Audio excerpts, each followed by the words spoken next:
The Maya and the Conception of God, Part 3. What you call matter or spirit or mind or anything else you may like to call them, the fact remains the same. We cannot say that they are, we cannot say that they are not. We cannot say they are one, we cannot say they are many.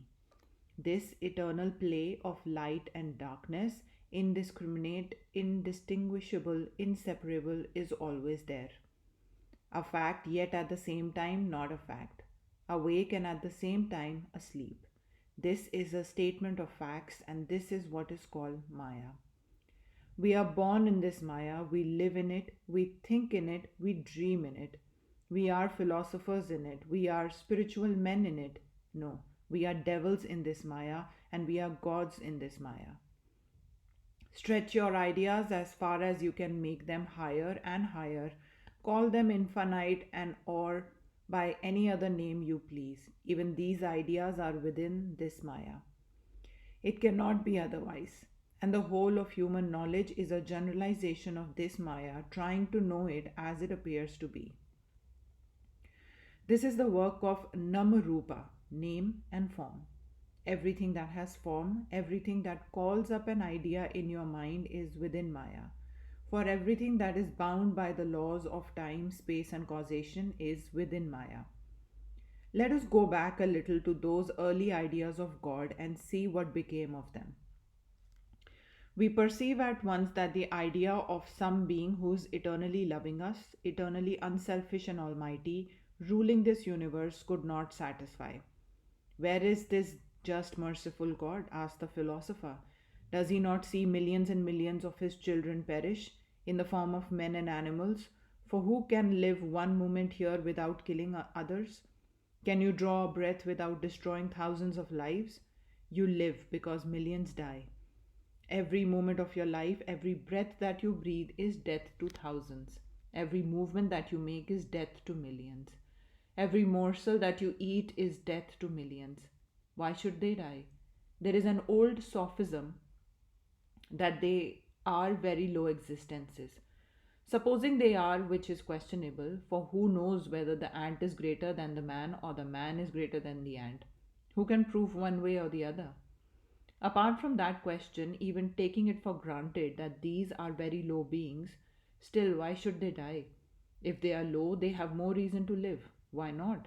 Because they live more in the senses, they feel pleasure and pain a thousandfold more than you and I can do. Which of us eats a dinner with the same gusto as a dog or wolf? None, because our energies are not in the senses, they are in the intellect, in the spirit.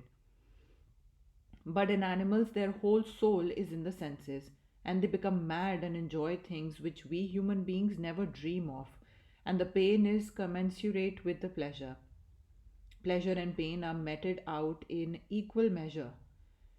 If the pleasure felt by animals is so much keener than that felt by man, it follows that the animal's sense of pain is as keen, if not keener, than man's. So the fact is, the pain and misery men feel in dying is intensified a thousand folds in animals, and yet we kill them without troubling ourselves about their misery. This is Maya. And if we suppose there is a personal God like a human being who made everything, these so called explanations and theories which try to prove out of evil comes good are not sufficient. Let 20,000 gods, good things come. But why should they come from evil? On that principle, I might cut the throats of others because I want a full pleasure of my five senses. That is no reason. Why should good come through evil? The question remains to be answered, and it cannot be answered. The philosophy of India was compelled to admit this. The Vedanta was and as is the boldest system of religion. It stopped nowhere, and it had one advantage. There was no body of priests who sought to suppress every man who tried to tell the truth.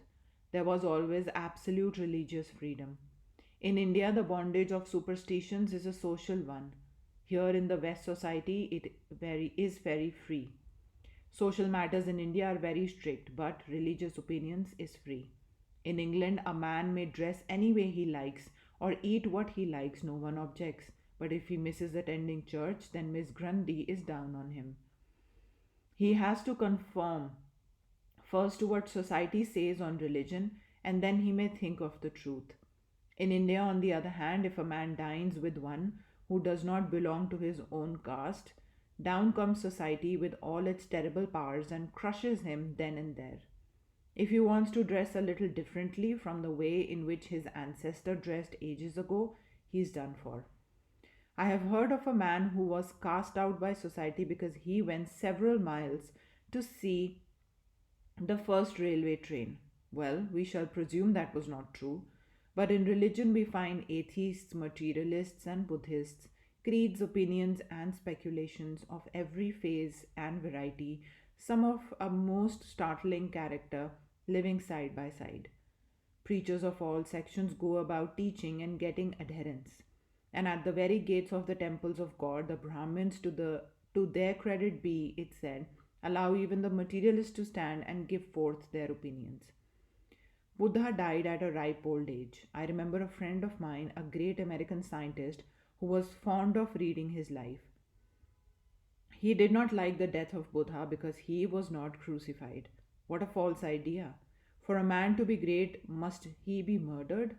Such ideas never prevailed in India.